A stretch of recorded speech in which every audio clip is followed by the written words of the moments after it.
Welcome back to the Beyond Broadcast podcast, a show which takes a behind-the-scenes look at industry professionals and their lives working in the broadcasting and entertainment industry and more. Now today, I'm very lucky I'm speaking with Moerewa born and Tamaki Makaurau-based broadcaster, MC, actress, and now communications powerhouse, Veeshayne Patuwai.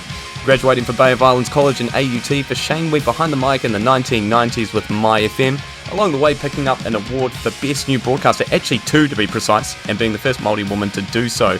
Veeshayne's over 30 years of experience has seen her become an important voice in empowering Māori, and in particular embracing culture and ancestry through her work as owner and operator of Relative Limited and Mad Ave Community Trust, among many other things. Welcome to the show, Veeshayne.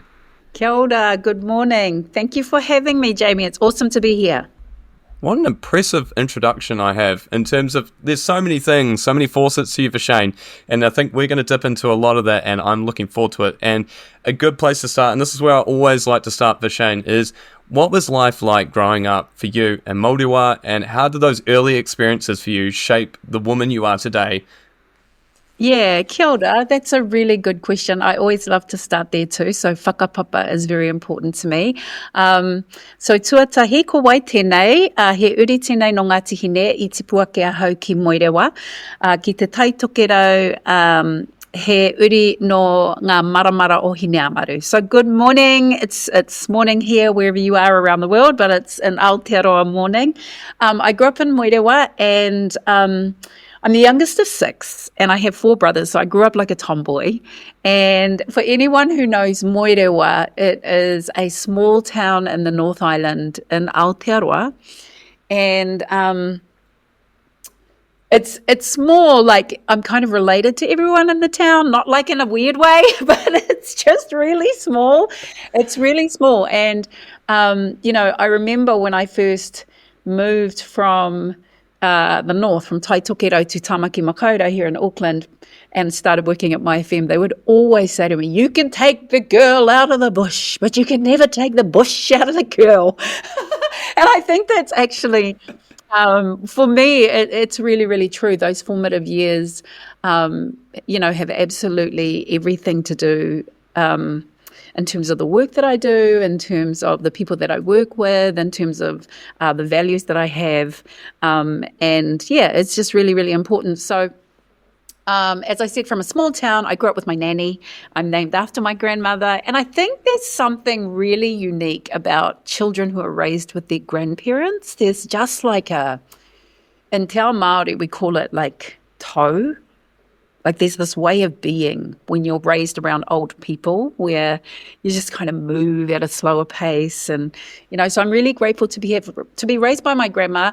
Both my parents worked at AFCO. So for those of you who don't know what that is, that's the freezing works. In Moerewa, that was the number one employer throughout the north. Actually, most people traveled to Moerewa to work. So it was a thriving, bustling metropolis when I was growing up, because that's where the freezing works was. Have a very strong sense of social justice. Growing up in a town like Moerewa, it tends to have a very, what's the word, Jamie? Like a very people from the outside look at it and it looks very broken and disparate because of the high unemployment rates, because of high rates around crime and that sort of thing. But if you're raised in those environments, you know that they're a rich repository of innovation, of beauty, of excellence that you don't really understand unless you're raised inside those environments. So it's absolutely shaped who I am and, my expression of those things in the world.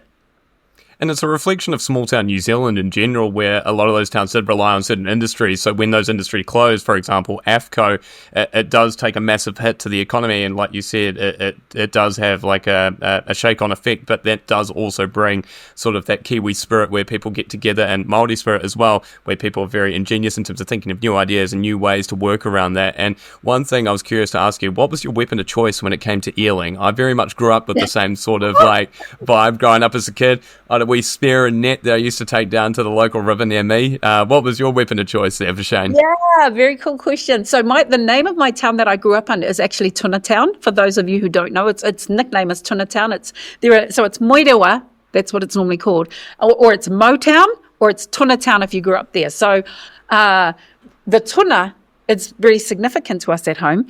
I don't actually like eating tuna. Hopefully my husband won't hear this, Jamie, and be like, what are you talking about? But my cousins are very skillful. So their hinaki that they use are like Māori traditional traps and that sort of thing. And they're very skillful. Like they can catch them with their hands. I am not going to lie and say that I am a PhD eel catcher, but very, very proud to come from Tuna Town. And you talked about growing around your nanny. You've always been surrounded by a pretty strong woman. How did that kind of matriarchal influence affect you, like during growing up and later in life? Because, yeah, for anyone who doesn't realize that the matriarchal like power in Maori in particular is very strong. It's like a very big part of their identity. How did that affect you in terms of growing up? Was it something that you kind of look back on now and you're like, that did have a pretty big influence in how you kind of are as a parent yourself as well, and also how you went through life? Yeah, so my tribe from the north is Ngāti Hine, and Hine means woman, and my tribe is named after our eponymous ancestress, Hine Amaru, and Hine Amaru is a famed ariki. And within Te Ao Māori, even though women wahine are very prolific in terms of our leadership, a lot of our tribes are named after men, but my tribe is actually named after a woman, which is gangster cool. And so she was known for her ability to, she was like an adventurer, so she navigated the lands. And up north, there's a boundary called Te Rohe Pōtai o Hine Amaru, which is the boundaries that she walked with her family that then became her ancestral lands. And why she's famous is because she established gardens. And she found fertile soil, and her thing was like, if I can find soil and we can plant seeds, we will feed generations to come. So she was very visionary in terms of her the way she saw the world, her responsibility in terms of her whānau, her hapu, and her iwi. And so I'm really proud about that, to be an uri, a descendant of Hine Amaru.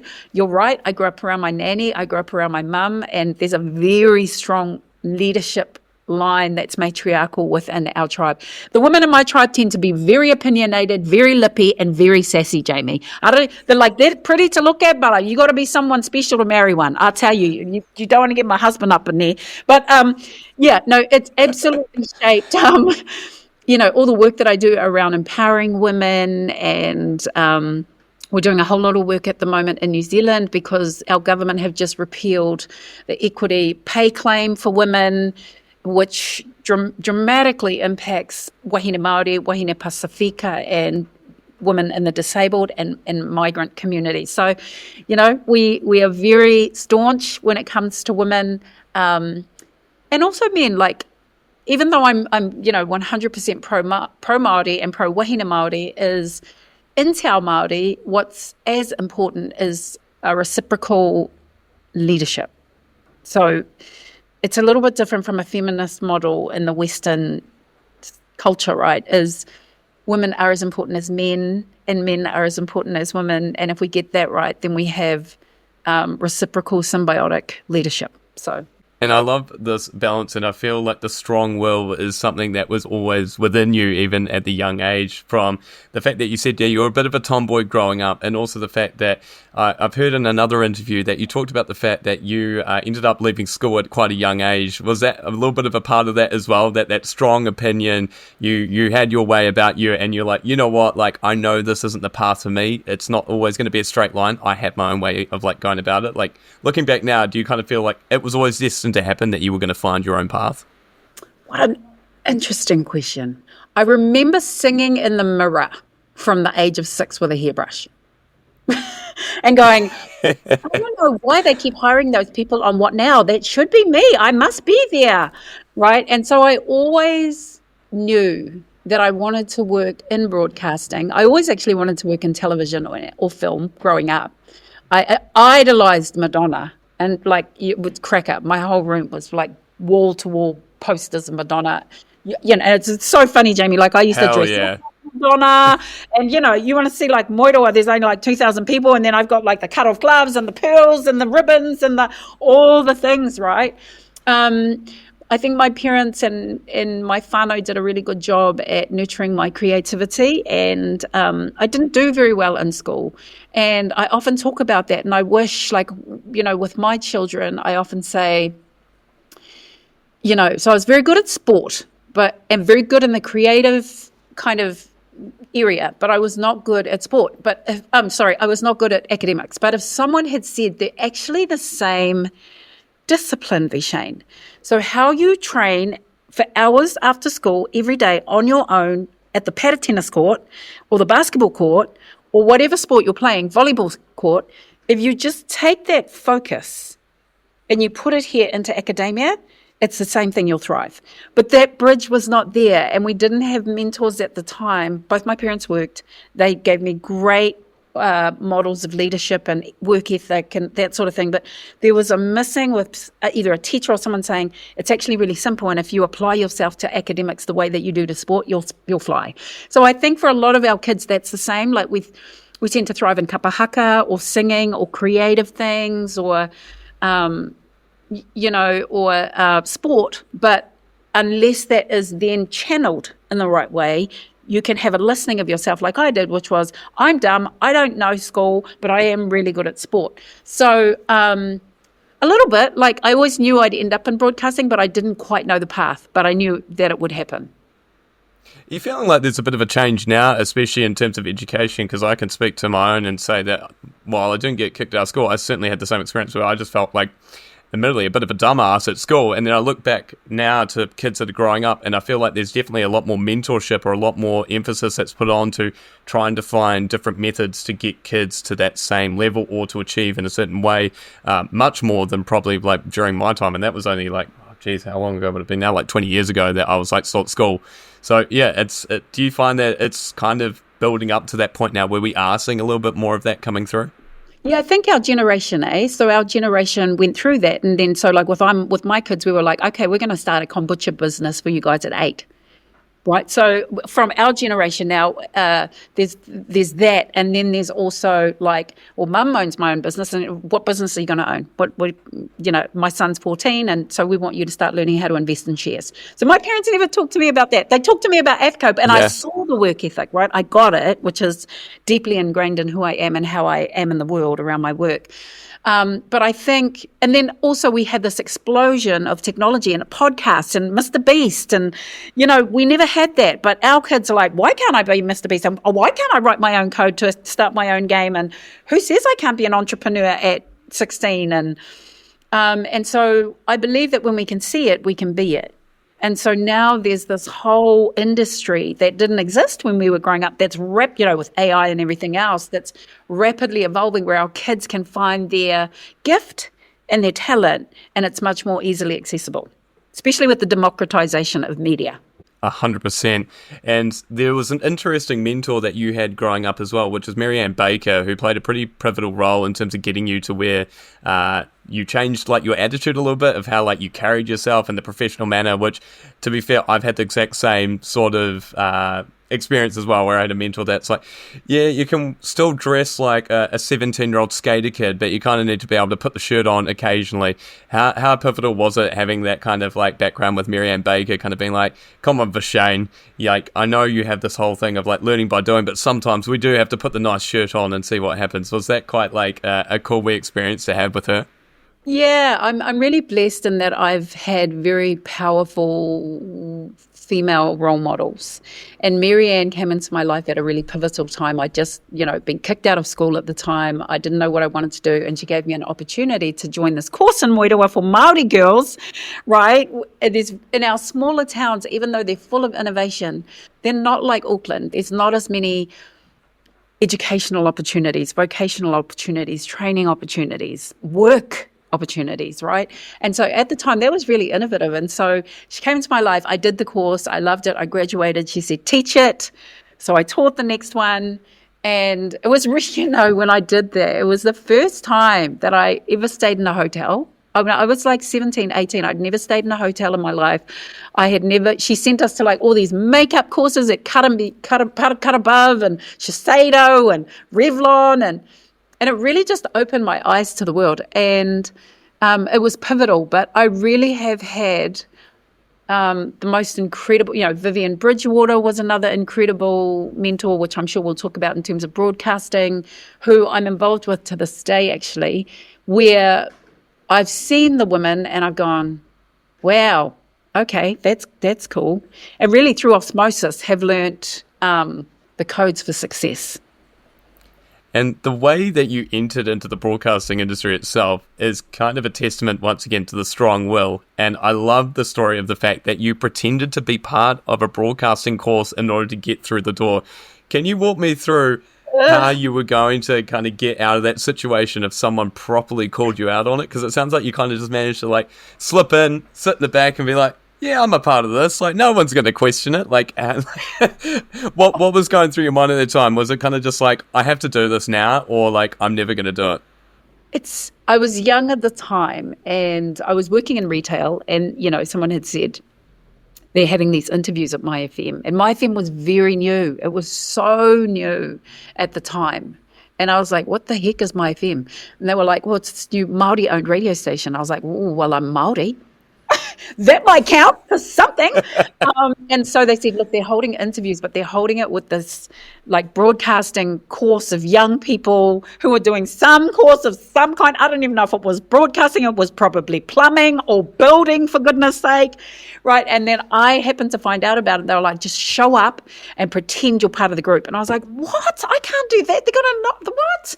Anyway, I show up at Mai FM at the time, and it was at this place in Crummer Road in Ponsonby. At the time I walk up the steps, and there's this group of young rangatahi standing in there, right? And I walk through the door.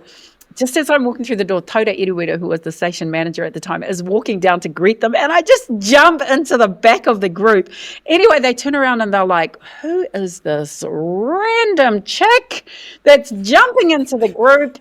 I jump into the group, and then by osmosis, get into the interview, have the interview, end up getting the job there, and I was really lucky. I actually got the job as Vivian Bridgewater's PA when I started there, right? And to answer your question, what would I have said?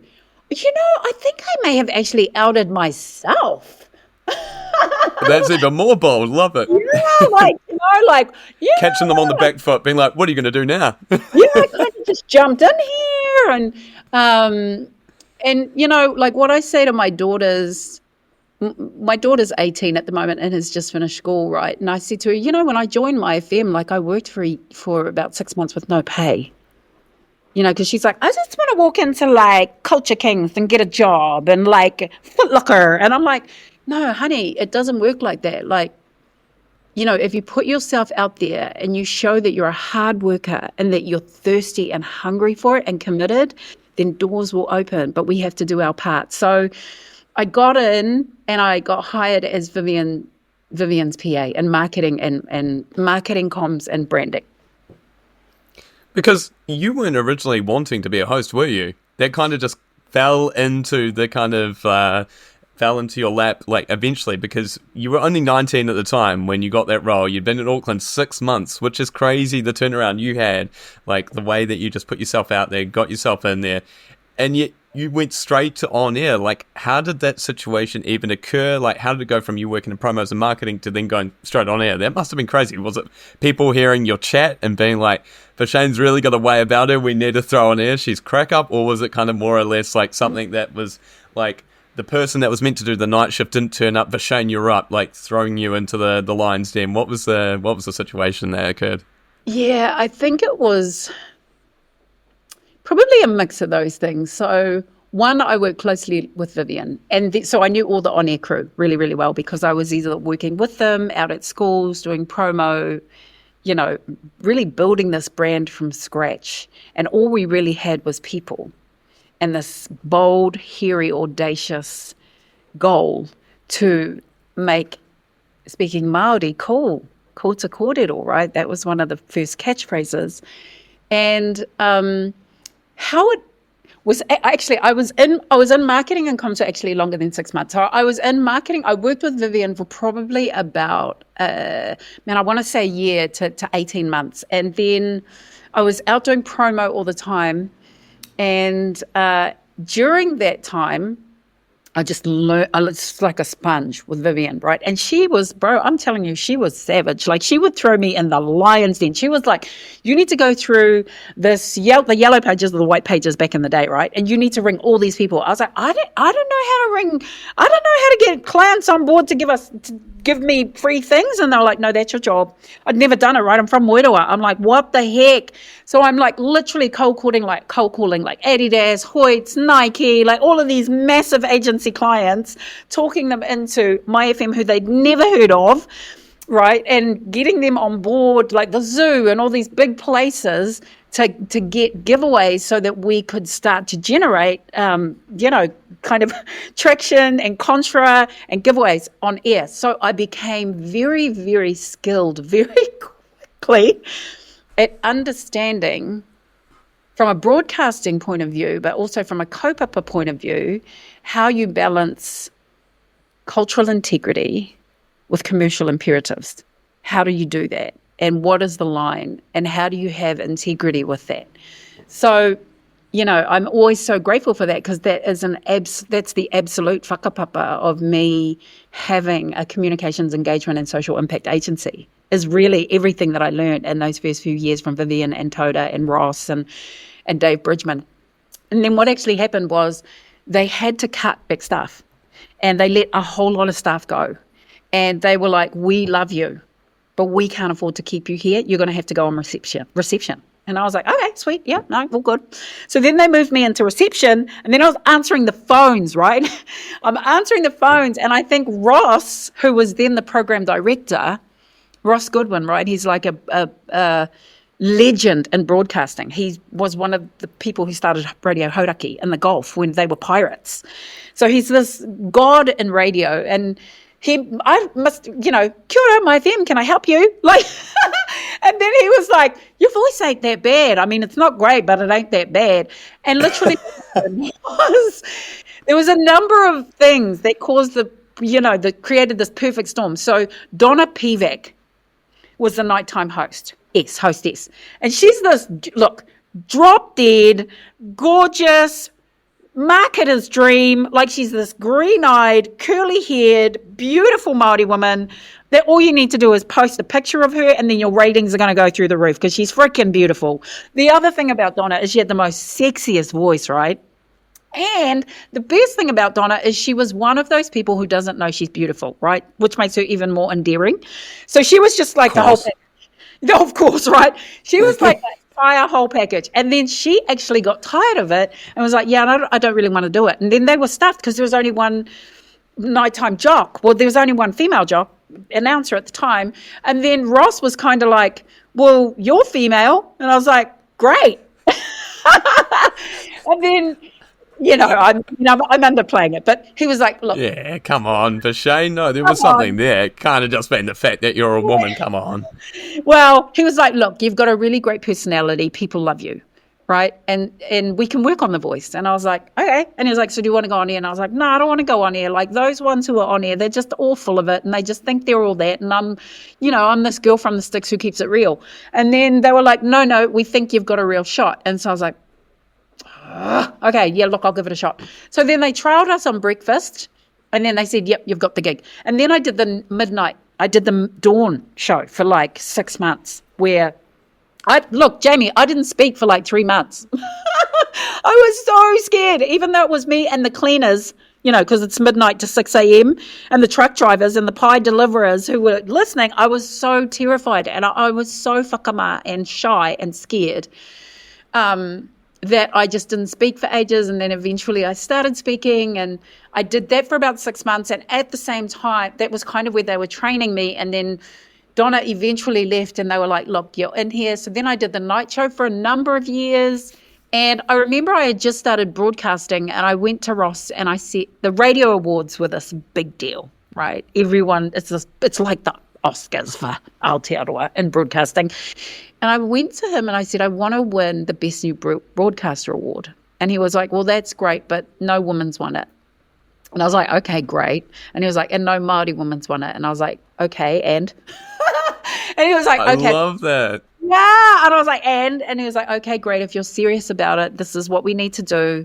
This is what you need to prepare. You need to prepare a reel.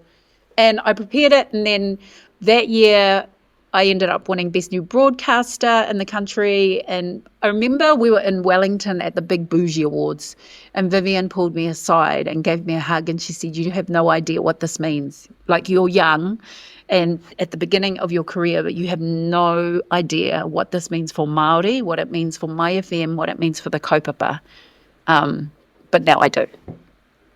And I'm glad, because I think radio has always been quite impactful in New Zealand. Like, I think when I'm trying to explain to people how important radio is in New Zealand, even now, it kind of blows their mind. Even here in Argentina, where radio is still quite like a big medium. If you go to the UK, US, anywhere else, like, most people kind of know the odd radio host, but in New Zealand, it's like a crucial thing. It's like that whole friend that you know kind of thing. Like, my mum talks about radio hosts like they are her friends. She'll be like, you never believe what Christopher said the other day. And I'm like, who's Christopher? And it's like the host for Mai FM or More FM or whoever. And she'll directly be talking about it. And I think that you're bang on. The importance of what you did and that award that you won would have resonated for a lot of people. And is it only now that you kind of feel like you realize how big of a deal it was? Or did it kind of hit you at the time as well? I got a sense of it at Mai. We always knew we were doing something vitally, critically important. You know what I mean? Like, we always knew that it was much bigger than us. And because, Jen, you got to remember, like, when Mai FM started, we were just a joke. People in the industry were like, you should just go set up in a little caravan at Notara at the Saturday markets, and you should just do your little thing there. Mai FM. Like, there was nothing on the scene at the time. There was no hip hop. There was no R&B being played. Maybe the occasional number one from Casey Kasem in the States had made it through, and then, you know, the big radio stations were playing it. So there was nothing like that. And so, you know, we knew it was special, but we really didn't understand the gravity of it at the time. And there was so much blatant racism where people were just like, oh, how cute. How cute that you're giving it a go. You know, like, good on you. And that made us just even more determined. And I don't think people really understood the caliber of people, of leadership that Toda and Vivian had seconded into Mai FM. So you had Toda, whose background is, you know, decades of being part of Ngā Tamatoa and staunch grassroots, Ngāti Whātua, hyper-connected. Then you had Vivian, who was married to Blackie, the number one radio jock in the country, that was idolised and worshipped, who knew radio like no one else, right? Because she was in it, who could sell ice to an Eskimo, and who knew every agency, and she could charm. It was just charming. And then you had Dave Bridgman, who had worked in radio for years and was our technical engineer, sound. And you had Ross Goodwin, who was this god in radio. So people looked at it and they were like, oh, how cute. But they did not realise, like, the level of expertise that was inside of it, driving it. And then behind the scenes, you had like Pat Sneddon, and you had like Hahi Walker, and you had Pākehā allies that were like, this is so important and we are going to back it in all levels, you know. So, but it was really tough. Like, people, they just laughed and said, good on you for going to your little school promos with no money. Because we didn't. We had no money. It was the most audacious, unbelievable thing you could try, because, you know, we were one of the only independents against like these multi-million dollar communication conglomerates, media conglomerates. And then you had this startup little Māori radio station that could go to 88.6, which meant it wasn't even properly on the band, and only Japanese import cars could listen to us, which actually turned out to be hugely beneficial in the end. But people, and then, so there was that part, but then people wouldn't advertise with Mai FM. So even though we were rating, people were like, the only people who listen to Mai FM are shoplifters. And no, thank you, we don't want to advertise with you. So it was all of this stuff that was happening in the background, but then you had these, see, Vivian was brilliant in that she said, let's get beautiful, cute relevant role models like Robert Rakite. Let's get him off primetime television where he's the number one most highly recognized talent, right, from RTR Countdown, and let's bring him over and all of that audience. Like just the most brilliant marketing and strategy around it that had it be successful. But if you look at it, we had no big backers. Patuwai were not that rich at that point to be able to, financially invest in it. So, just it's a kind of really David and Goliath story, and just the most incredible and amazing thing to grow up in. I grew up there. So I started there when I was 19 and I finished when I was like 31 or 32. So grew up there. That is always the incredible story I found with Mai, because when you look at it now, it is a powerhouse. It's probably one of the highest rated stations in the Mediaworks catalogue. And then on top of that, something I'd be interested to know is, did you feel like the audience from the very beginning was backing you, or did you feel like it was kind of you had to prove yourself to the audience as well? Because the assumption will always be people will think, oh, only Maori listeners are the ones that will be listening to Mai. But was it kind of like you realised how much of a gap it was bridging as well for other people that maybe initially wanted to be a bit more of a part of the community as well, including Pākehā? Yeah, definitely. So for Māori, it was a given. We were hungry for it. Our slogan was Ko Te Kōrero. And when we first started going into schools, Jamie, which was like our MO, that was like what we had people power, and we had cool people power. And if you look at that nowadays, that translates into currency on social media. It would just like be ridiculous, right? The influences that they grew back then were phenomenal. But, when we went into schools and we said, okay, all the Māori kids raise your hand, kids didn't raise their hand. Like, they were not proud to be Māori. They were still whakamā to be Māori. And it was cool to be PI, and it was cool to be, Pacifica, but it wasn't cool to be Māori at the time. And so our job was to have kids be proud to be Māori, and doing that through our language, doing that through beautiful hip-hop at the time. And so for Māori, there was... I wouldn't say a hunger like there is today, because we're now 3 decades on, almost 3.5 decades on, right? So generations have now been raised in kura. So these kids, there's no identity issues, right? But when we first started, for Māori, it was even then a little bit tough, because we had to convince ourselves that we were proud to be Māori, whereas now that doesn't exist. And so there was a hunger there for Māori, and then there was a hunger for the underdog. So, this kind of social justice. We got lots of support from people that were like, this isn't an amazing kaupapa. This is about pride. This is about Māori ownership. This is about making a mark in an industry where Māori have never had their own voice and ownership. So it did, like all of the really trendy Ponsonby people were listening to Mai, because it was still quite underground. It wasn't kind of mainstream at that point. It was kind of like, what's that other one that was kind of like us? I can't think of it right now, but a little bit underground, So you not like Channel Z or something like that. Not like Channel Z, like kind of early adopters. Like we listen to Mai, and we're into like black music and hip hop, and it was kind of like that. And then eventually it just became mass, which it is today. And we actually, and the other thing I want to say is, when I first started, there were no women on air. There were very, very few radio announcers that were women. Very, very few, so I was doing the night show, but there was love hits or love songs till midnight with, I can't even remember his name, but he was like, I loved him. Everyone in Auckland loved him. And, Vivian would say, oh, you're never going to rate against him. Like, he's been doing it for 50 years, and it was love songs till midnight, and everyone listened to it. And then, like a year after, we were rating number 1 at night, which was this huge, amazing, incredible thing. I have to ask, love songs, was he a silky smooth older fella, was he? The older guy, the one, like he was yeah. Around here, and he did love songs till midnight, and he had a voice like that, and everyone listened to him.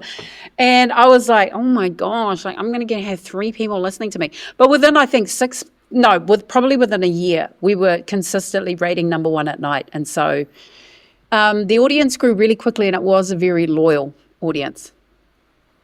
Do you remember the first caller you had through? Because callers are always a big part of those types of live music sort of shows. Do you remember the first caller you got through? And was it quite a memorable conversation for you? I think it was my auntie, eh? No way, yeah? I think it was my auntie, because I was like, no one was listening to me, and my auntie rang at like 3 a.m. going, oh, I'm just ringing to do a shout out, bub. I'm just just ringing to do a little communication, Mum. Just letting you know Auntie's working and we got you blasting here at the factory. And so, kind of that first 6 months where I was just, on the dawn, presenting early in the morning was great because I could just play and it wasn't that hard. So I think it was actually my auntie, Jamie. Shout out to my auntie wherever you are now. Bless. And I think another thing that probably played into how your success came about was probably the realness, like how real you are with me now and how open you are about everything. Do you feel that played a part as well and your success as a host and maybe changing the personality of the host as instead of being this untouchable sort of god that has a silky smooth voice all the time and is having everyone swoon? Was it kind of like you just played yourself? You weren't trying to play a character. You were just Veeshayne. Do you think that played a part in why you were rating so well? Yeah, I think that definitely, hey, they didn't hire me for my voice. I remember Ross Goodwin saying to me, we can work on the voice. But he did say to me, you've got a great personality and people love you. And that's what we want to have come through. I don't care what you sound like. If we can get that to translate, then, people will love you people will, you're relatable, you're real. And you're right, Jamie, like it's always been, I've never really had an on-air persona. It was really funny. I got to tell you, this is crack up, right? So we have adult kids, like I had my son when I was at Mai FM. I got pregnant with my son, who's now 29 this year. And, and then we have 3 other children who are teenagers, 18, 16, and 15. And their parents, like my daughter said to me yesterday, actually, oh my gosh, Mum, I met this woman and she was like, excuse me, are you Veeshayne's daughter? And the Hannah, who is our daughter, was like, oh, yeah, that's my mum. And she was like, oh my gosh, like I used to listen to her all the time, Hannah. Can I get a photo? Just crack. And my kids are like, what? Not so much our eldest son, Hohai, because he grew up in it. Like he would come to promos with us and he knew all the announcers. But my other 3 children, they're just like, they are bewildered. They are bewildered, right? And they are like, Mum, if this was nowadays, you would be like $1 trillion influencer like Mr. Beast because people, do you know my friend's mum? She said to me the other day that your mum was the most famous female DJ in the whole of the country. And do you know what I did, Mum? I cracked up. So my kids, they're just like, oh my gosh, because people, like you said, like people just the other day, they're like, wait, because my name's so weird, right? Like it's, like they go, Veeshayne, wait, Mai FM? And I'm like, yes. And they're like, wow, I used to listen to you growing up and thank you. And, so it's really funny. Even now it happens all the time because my name is so different. And then people go, wait a minute. Or they either say that or they say, I always thought that was like a tag, like a bombing tag that you made up, like Madonna. Like, no, that's actually my name.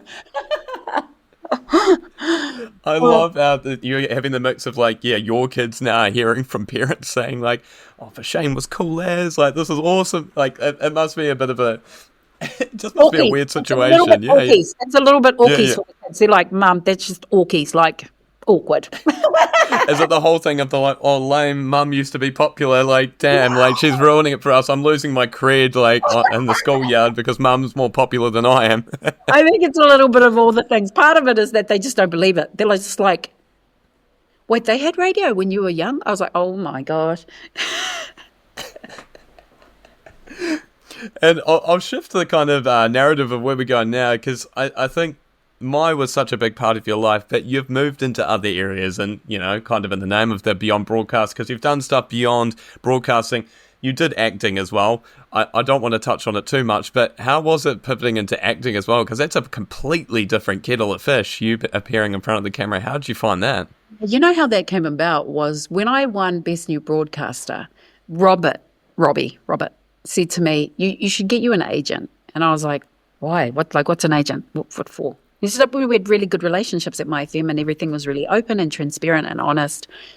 And he was like, no, you should be doing lots of other things. And he introduced me to his agent at the time, and I signed up. And then she started sending me to acting and auditions. And I was like, yeah, no, I'm not an actor. Like I haven't done that. And she was like, that's okay. That's all right. Well, let's just send you. And then so they sent me, and then I did the auditions, a little bit like Mai FM. And then I got the parts, and then I started doing films and acting, and that's where I met my husband, and I started doing presenting roles. And presenting has always been easy because it's very similar. Broadcasters, whether it's here on a podcast or whether it's on radio or whether it's, on stage, if you're a speaker, you've already developed that skill set. So, for me, I can turn on the camera and I whack out a 30-second TikTok. It's like, there's nothing. It's just like breathing to me. It's been that long since I've done it. And so acting was a little bit different because I was like, this is a bit weird. But, Jamie, like what I've always said to myself is just say yes. Veeshayne, for every opportunity that comes to you, just say yes and figure it out. And, and there are times where I'm terrified. Like when I eventually agreed to go on air, I was terrified, and I was still a yes. So I really teach the young people that I work with and, my own children, just be a yes, be a yes. If it's meant for you, it's come. Or if it's meant for you, it will happen. So same thing with broadcasting as a DJ, same thing with acting, same thing with presenting, same thing with starting my own business, is every opportunity that's come my way, even if it's a stretch or I have no clue how I'm going to fulfill it, I'm always a yes to it. And where did that first off feeling of fear come from? What was the thing that you feared when it came to going on air? I think I actually grew up really shy, and people laugh at that because now I'm a public speaker, and I learned to be a public speaker at Mai FM. One of my first promotional gigs on stage was at the Pacifica Festival, and there were 20,000 people in front of my stage, and they were like, you'll be fine, just get out there. And I was like, well, I'm so scared, and gripping the mic and stuttering and the whole bit. But doing that has then taught me, oh, actually, no, it wasn't that bad. Sorry, tell me your question again, Jamie. What was it?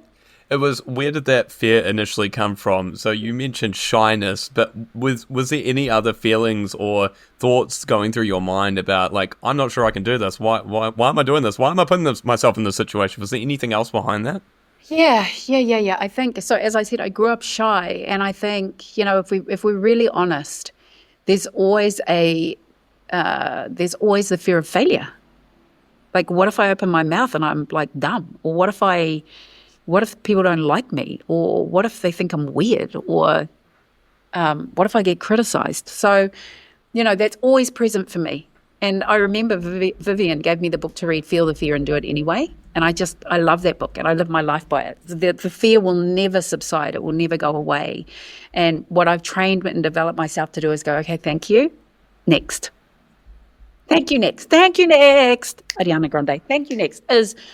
It's present and it's there, but that will never stop me from taking the action that I know will yield the result. But I've learned that. And I've trained myself and developed myself to be very effective with that. And is that also playing into a bit of mana as well, and being like, I have this, like, this spirit, this power behind me that I know I can do this, like that self-belief? Do you think that also became a part of it as well, and when you started getting a little bit more confidence?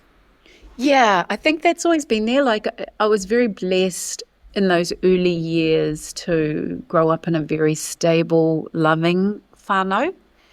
And I think if a child grows up in that environment, that no matter where they go, they will find their feet. So that's always been there, but I was shy. I was chronically shy. Like, I used to hide behind my mum's skirt and kind of peep around the corner. So that was something that I learnt, and I've always known my innate value. And I get that from my grandmother and my mother and the role models around me. Yeah. And now you've become a role model yourself, Veeshayne, because you're working to empower Māori, especially Māori women, through your businesses. And how does that feel? Because it must be a bit of a responsibility in its own sense. Do you feel at times, because you once said, if you can't lead if you can't lead yourself, Do you feel like that was kind of like something you worked on while also becoming that same leader for other people? Yeah, I think it's interesting. Like, in Te Ao Māori, in Te Ao Māori, like, the word tino rangatiratanga, which is often connected to leadership, autonomy, independence, and all of those values. What that actually means is someone who has the ability to ranga the tira. Ranga means to weave together, and tira is people. So when we talk about leadership from a cultural perspective, it's leadership that brings people together and recognises their gifts and empowers them, as opposed to, oh, I'm the leader, let me tell you how it should go. No, we all have gifts, and often the barrier to having those gifts be actualised and realised is that the people working with the people who are not normally seen as leaders, they just don't have the ability or the language to ask questions that unlocks what's already there.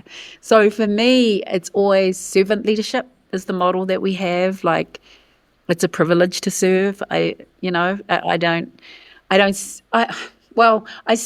really see myself as a leader. So where I'm from in the north, we have a whakatauki that says, kāre te kumara e kōrero ana ki tōna ake reka, which means the kumara never speaks of its own sweetness. That's one of our most revered whakatauki. And then we have another one that says, ngā tihine whakaiti, which means always be humble, always be humble, always be humble. So for me, around leadership, there's always, I just see it as being of service and making a contribution, and empowering others such that their leadership is realised. And what do you feel has been some of the biggest success stories you've seen in a lot of the programs and courses that you run as a part of this? Because I'm sure that there's many women that you could probably speak to great lengths of, but is there any particular success story that you've seen through some of the programs that you've run that you've like look back now and you're like, man, like look at how far she's come, or look how far they've come as a leader? And I'm guessing a lot of them are probably working with you now, if I'm probably making an assumption. Yeah, very cool. So one story that I can share is one of many is Tui o Takaparawhau Hawk joined Urutapu, which was one of our flagship kohine leadership programs, developing young Māori women's leadership. And that was funded by Foundation North and was part of the Māori Pacific Education Initiative. And it's an award-winning program, so we won I think we won 2 parliamentary awards for outstanding community-led leadership and youth leadership. And so Tui joined when she was 16 from Alfriston College, and she stayed in that program and graduated that program. When she was 18, 19, she came to work for us. She then spent 2 years overseas serving a mission in the Philippines and came back, and then she grew our mana wahine community from, we had like 500 people. It was fairly abysmal, but then Tui came on board, and she grew it to what it is now, 22,500 wahine. And that for me is an expression of success, because she came through the entire pipeline. So, and she often helps us. So she is currently helping me at the moment run a series of online research projects to find out what women think around housing, what they think around enterprise, business, and she is helping co-design them. She facilitates for us to this day. She's in her final year at university studying communications, and she's just a power. She started her own company in comms, doing social media, which is what she started with us. So that's just one, and then I'll share one other one really quickly. So yesterday, there's a conversation happening in Aotearoa at the moment where the government has pushed back on pay equity for women, and it's just really heartbreaking, because it's impactful for wahine Māori, wahine Pasifika, and whānau Haua, our disabled communities, as well as our rainbow communities and rangatahi. And that was only done 2 days ago, and I got really upset about it, and I was like, this is not good. Like, it impacts thousands and thousands and thousands of women. Over 150,000 women are directly impacted by this.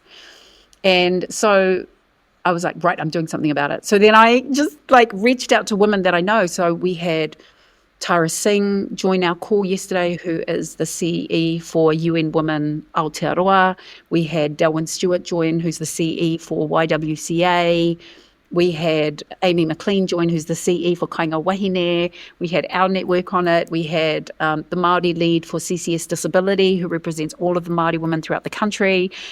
We had Kieran Leone, who is an Auckland councillor running for mayor next year. We had Marama Davidson, co-leader of the Greens Party. So to be able to mobilise that level of support within kind of 12 hours for me is an indication of the power of the work that we do, but also the mana enhancing relationships that I have with women where I can go, hey, this is not cool. Let's have a conversation to see how we can make, as a collective, we can leverage our networks, leverage our communities so that we can advocate for the women who are not normally around these tables. So, we had academics, we had Māori Women's Development Inc., Global Women, just this huge, researchers like Dr. Leonie Pihama saying, yep, I'm in. Let me know what you need.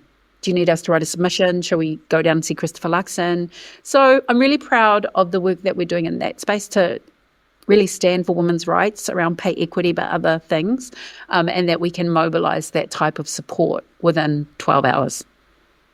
It's incredibly impressive, and I'm glad you touched on that because, I'm still reading New Zealand news over here, and I'm shocked at kind of what is actually going on politically at the moment. And in terms of some of the other things that I've noticed that kind of saddens me a lot is in terms of representation, particularly for Māori and local broadcasting as well.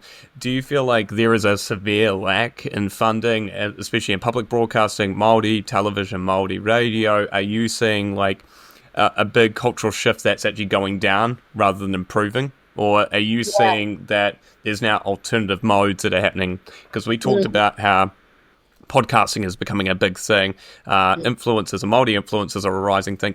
Are you seeing that maybe the cultural shift is just it's going to new media rather than relying on the old dogs? Or do you think we are seeing a decline in Māori-led media in general? Well, obviously, with the new government, the funding has been pulled from Māori television. I think they lost 12 million. It might actually even be more. So that's massive. That's a massive cut. All of the funding that was taken out of Te Reo Māori training and development, to be able to feed the industry in terms of Māori broadcasting. And that has impacts across, Te Irirangi or Aotearoa, the Māori radio network. Having that funding pulled has just been hugely damaging for Māori radio. I mean, I started them. It's so funny because when I look around at all the top broadcasters, they all came out of Mai. They either all came out of Mai or they were an offshoot of Ruia Mai. So Ruia Mai was like our Māori equivalent, full Te Reo Māori equivalent. So you've got like Stacey, right? Robert, myself. Yep. So Robert, number one, I don't know where he is now, Breeze or something. Right, so still in there. And then you've got Stacey, who was breakfast host on Flavour. You've got Scotty Morrison, who's one of the most recognised broadcasters in the country. He all came out of that. Him and I were night hosts together, so we're actually really good friends. He used to be the night host on Ruia Mai, and then I was the night host on Mai FM. Orini Kaipara, first woman with a moko kauai in mainstream. They all came out of that movement. So, you have to ask yourself, how do you even measure that level of success? How do you, everyone who's everyone in broadcasting, whether that's film, television, new media, they've all come out of that. Like, they're all my peers, which is great because I can just ring them and go, okay, I need a story. Okay, one network news, Scotty, I need you to get me that. Or, okay, Stace, we need to cover this. Or, Shannon, who is the Māori lead at RNZ. So you've got this very strong network of broadcasters who came up in the ranks together. And that was because of the investment that was made. It was a minimal investment, but it was very smart and very strategic. And now you have the fruits of that, where you have the top broadcasters that are, Julian Wilcox, Stacey Daniels, myself, Scotty, Orini, all of them came through that vianga, that standard. So it's really sad to see the decline in funding. Especially when you look at the return on investment for all of Aotearoa, not just Māori. Yeah. 100%. And I think in the same respect, something that I had a conversation with a friend of mine the other day who asked me about representation for Māori people. This is an Argentine of all people was asking me, oh, it's so weird because I know a lot about Māori culture from watching film and television and everything else. Is it kind of weird that the culture is almost championed outside of New Zealand more than inside of New Zealand? Have you found that a lot when like talking to people from overseas? Because I think that is the thing I've always found. I've met plenty of travellers in my time here, people that have lived in different countries, and they always speak about how beautiful the culture is. Does it still bother you that it seems like the government doesn't understand the importance of that? It's so crazy. Like, it is so crazy when tourism is one of the most, it's one of the highest yielding things that we have in Aotearoa, right, is tourism and travel. And just like us when we go overseas, when we go to Argentina, I want to see like Argentinian dancing, and I want to dine where the locals eat, and I want to see it, and I want to experience it. And when I go to Hawaii, what I want to do is I want to see hula dancing, and I want to go to halau, and I want to do that, right? It's crazy. I mean, it's been going for years and years and years. There's ever since Moana and the Moa Hunters were traveling through Europe, and she is this exotic, beautiful, stunning songstress, and then you come home and then people are, perfect example, Hine Wehi Mohi has this number one hit in Aotearoa and globally, and then is booed for singing the national anthem in Te Reo. So it's always existed, and it continues to exist. I think now with, like we were saying earlier, with the democratization of media and the influencer culture, it's just now too late. Like, you just, like if you look here, the Morning Shift is the number one podcast in New Zealand, and they broke off, and now they're doing their own, and it's awesome, right? And Jordan was on Jordan River was like on Mai FM and left it to start his own. I'm like, bro, that's like gangster, like that is so cool. That's like taking the original intent and then doing it in your own backyard. And if we just look at the rise in Waiata Māori, that is now, there was no Māori songs that were played when we started. And now you hear every kind of hour, at least, one all in Te Reo Māori, or, a Māori artist or a Pacific artist, or, it's very cool. So it still happens, which is frustrating because the government doesn't get it, and the decision makers don't get it, and the people in charge of budgets, which are being announced shortly, don't get it. And if anything, they're taking away from an industry that has grown some of our greatest talent in front and behind the camera. Yeah. Also, like an example I can think of from my hometown alone is Marlon Williams, who lived about 5 minutes away from me through the Littleton Tunnel. Used to go see him at the local dairy to go buy stuff, What a legend, Full album in Te Reo, like beautiful. Yes. Yeah, what a legend.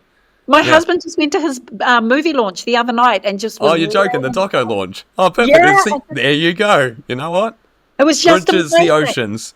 Yes, yeah. Loved it, and he'd been traveling around Europe, and, absolutely. It's such a precious commodity, but the government often misses it, doesn't see the value, doesn't recognise and understand the value of it. Yeah.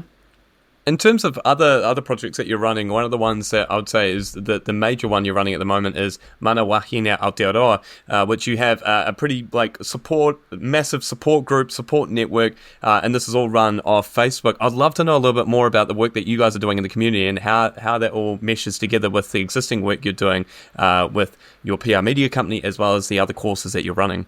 Yeah, cool. Okay, very, very cool. So I'm really passionate about women's empowerment. I love it. I mean, I can't come from a tribe where, it's named after a woman and not. Mana Wahine Aotearoa is a beautiful community. It started in COVID because wahine Māori couldn't gather. And for wahine, but also for Māori, it's important that we gather. So we were given seed funding, and they said, replicate the great work you're doing with women on Facebook, on social media. And so we did that, and we've grown it to... I think our Facebook group has around 22,500, and then our Facebook page has 2, and then our Instagram has, 1,000, and then 2. Altogether, we've got almost 30,000 women in our community, which is awesome across all of our socials. And it really exists to empower, enable, and elevate women by any means necessary. So we do lots of different things. We are at the moment running a research project with Auckland Council, and they're really interested in what women think around housing, what they think around enterprise, what they think around health, so that can feed into their strategic framework.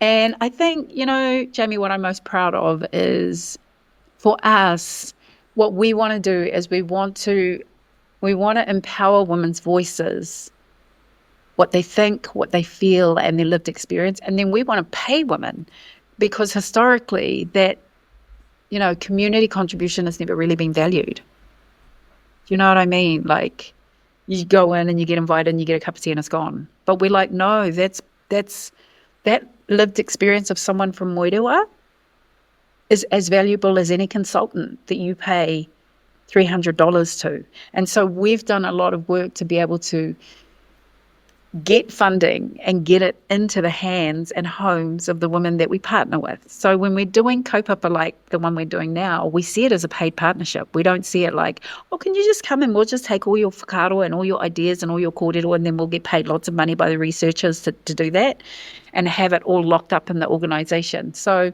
I'm really proud of the work that we do there.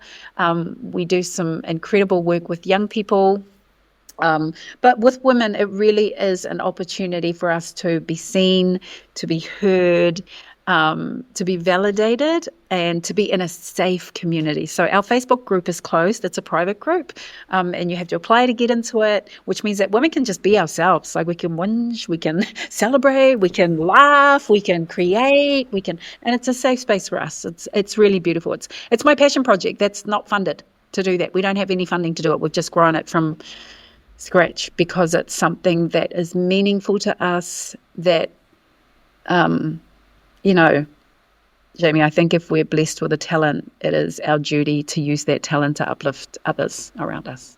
And for me, one of the self-expressions is women. And to rewind a little bit as well, you talked about equity and the respect to, obviously, salary, among other things. But what do you think are some of the biggest challenges for women at the moment in the professional space? Because I think a lot of people recognise that at the moment, we're still not seeing as many women in leadership roles as we should be seeing. What do you feel needs to change for that to move forward? Is it a case of culture? Is it a case of women having self-belief in what they're doing and knowing that they deserve to be in that professional space? Or is it a case of a combination of both? I think a lot of it is systemic.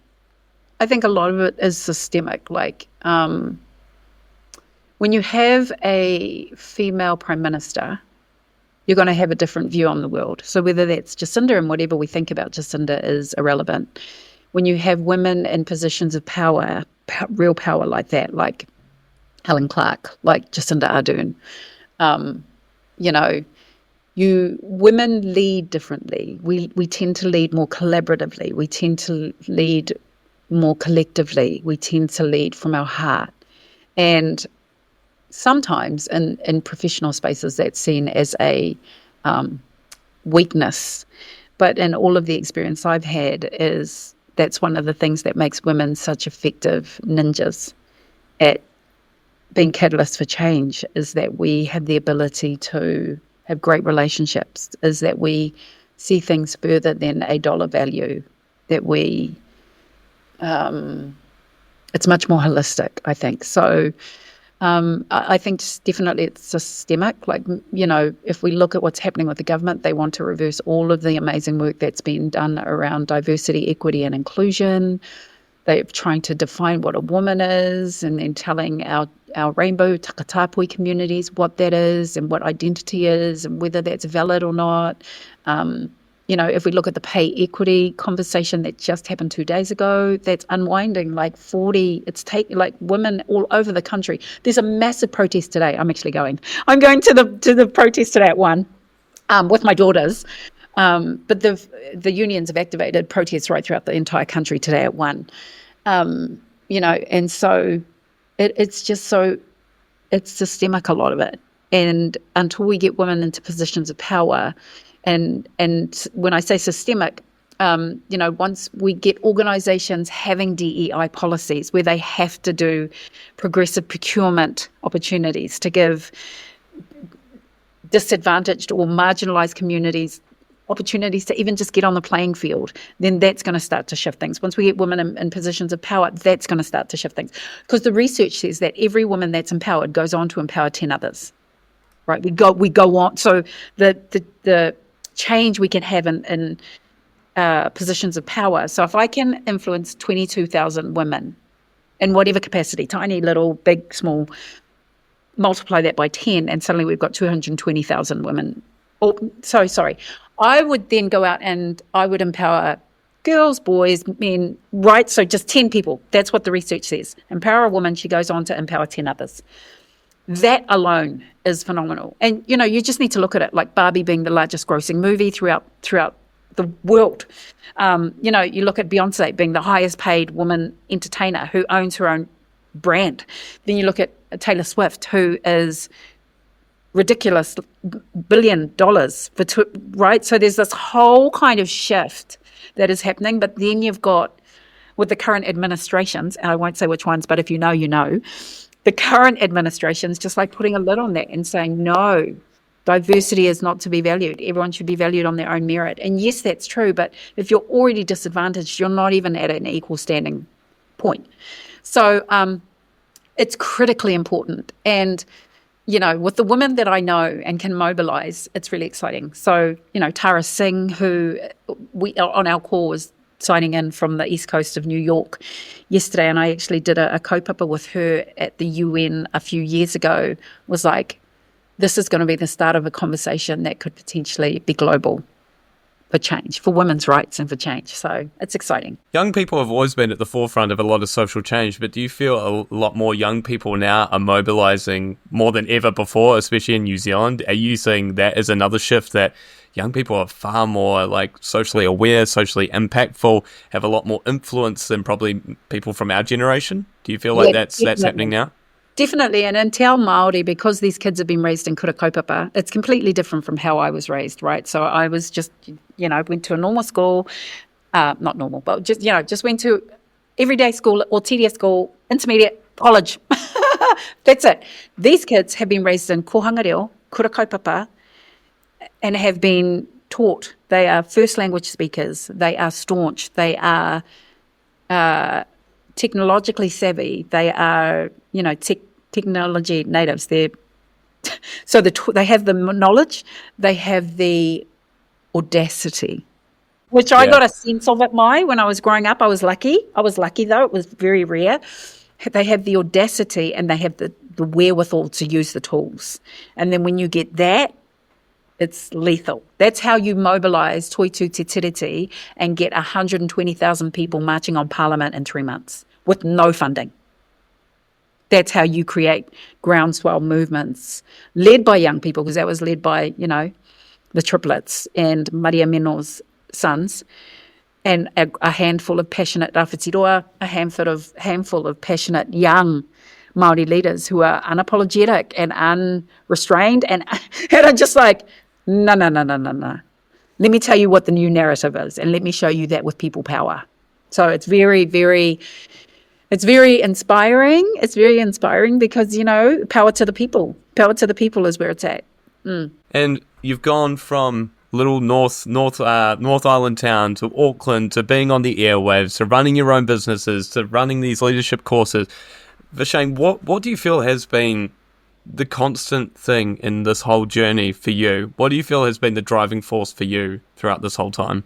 Good question. I think for me, faith is really important. So I was raised in a whānau where faith is valuable, and that's what that provides is that what that's provided for me is a knowing that regardless of whatever's happening, it will be okay. I will be okay.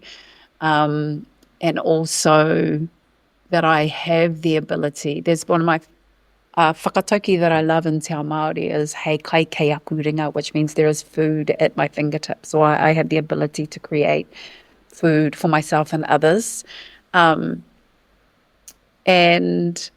integrity is really important to me. So, and the work that we do is having integrity. Like I see lots of people who talk a good game, but they don't live it. And that's not about perfectionism. That's not about us being perfect and always having to get it right, but there is a level of, if we're going to stand on the pai, which is like speaking place in Māori, where you stand, and often where the leaders will, or lead orators can influence our people, then don't be standing up there and then go out the back for a spliff. Like, you know what I mean? Like, if you're going to do it, realize that leadership is sometimes lonely, and it comes with responsibility. It does, sure, anyone can turn on TikTok and become a TikTok guru, but is that how you're living? And are you giving back? And, or is it just, yeah. So I'm quite staunch about that, is that our leadership should be lived and it should be practiced. Not to say that we always get it right, far from it. But there's a level of truth and integrity, and that really comes from my upbringing. Is, be pono Veeshayne, be authentic. If you haven't got it figured out, say it. It's okay. It's fine. And always be in service. And if I can do that, then I know I'm on the right track. And Veeshayne, if anyone wants to kind of learn more about the great work that you're doing in the community, learn more about yourself, or maybe get you into another feature film, how can people get in contact with you, and how can they learn more about the great work that you're doing? Right, Taika, come on. Chelsea, if you're watching for the next feature film or the next voiceover for Shrek. So they can hit us up at Manawahine Aotearoa. It's our Facebook group. You can hit us up there, or you can also just email me. I'm pretty open. So it's just veeshayne@madav.co.nz. We're on LinkedIn. We're on Facebook. I'm not very good at Instagram. My kids are like, no, you're too old to be on Instagram, Mum. Haven't quite figured that one out. I'll get some sweet onto it young person to help us out there. But yeah, just reach out. We're really open to collaboration. We're open to social impact and change, and really using the gifts. Just to, I guess, end, Jamie, like everything that I learned at Mai FM is expressed in the work that I do now, whether it's cultural integrity, whether it's personal integrity, whether it's kaupapa driven, whether it's bringing the tribe along with us, whether it's leadership through service. A lot of it, not all of it, because I was also raised really well, I want to say that, but those early formative years of my career were influential and absolutely a shout out, if I can say it, to Vivian Bridgewater, who is still a dear friend. I see her often, and she's still giving me advice about what I should be doing. And darling, it's all about story, and you need to, craft it, darling. Is that what she says? Toda Iruweda. And, we're actually just talking about now making a documentary, actually, Jamie. So making a documentary 30 years on, where are we now? What is it? What were the seeds that were planted that have flourished? So watch this space. If you like the podcast, I'd love for you to leave a 5-star review on your preferred podcast platform and let me know your thoughts on the show. Don't forget, you can reach out to me via Instagram at beyondbroadcastpod or via email at beyondbroadcastpod@gmail.com. Until next time, take it easy.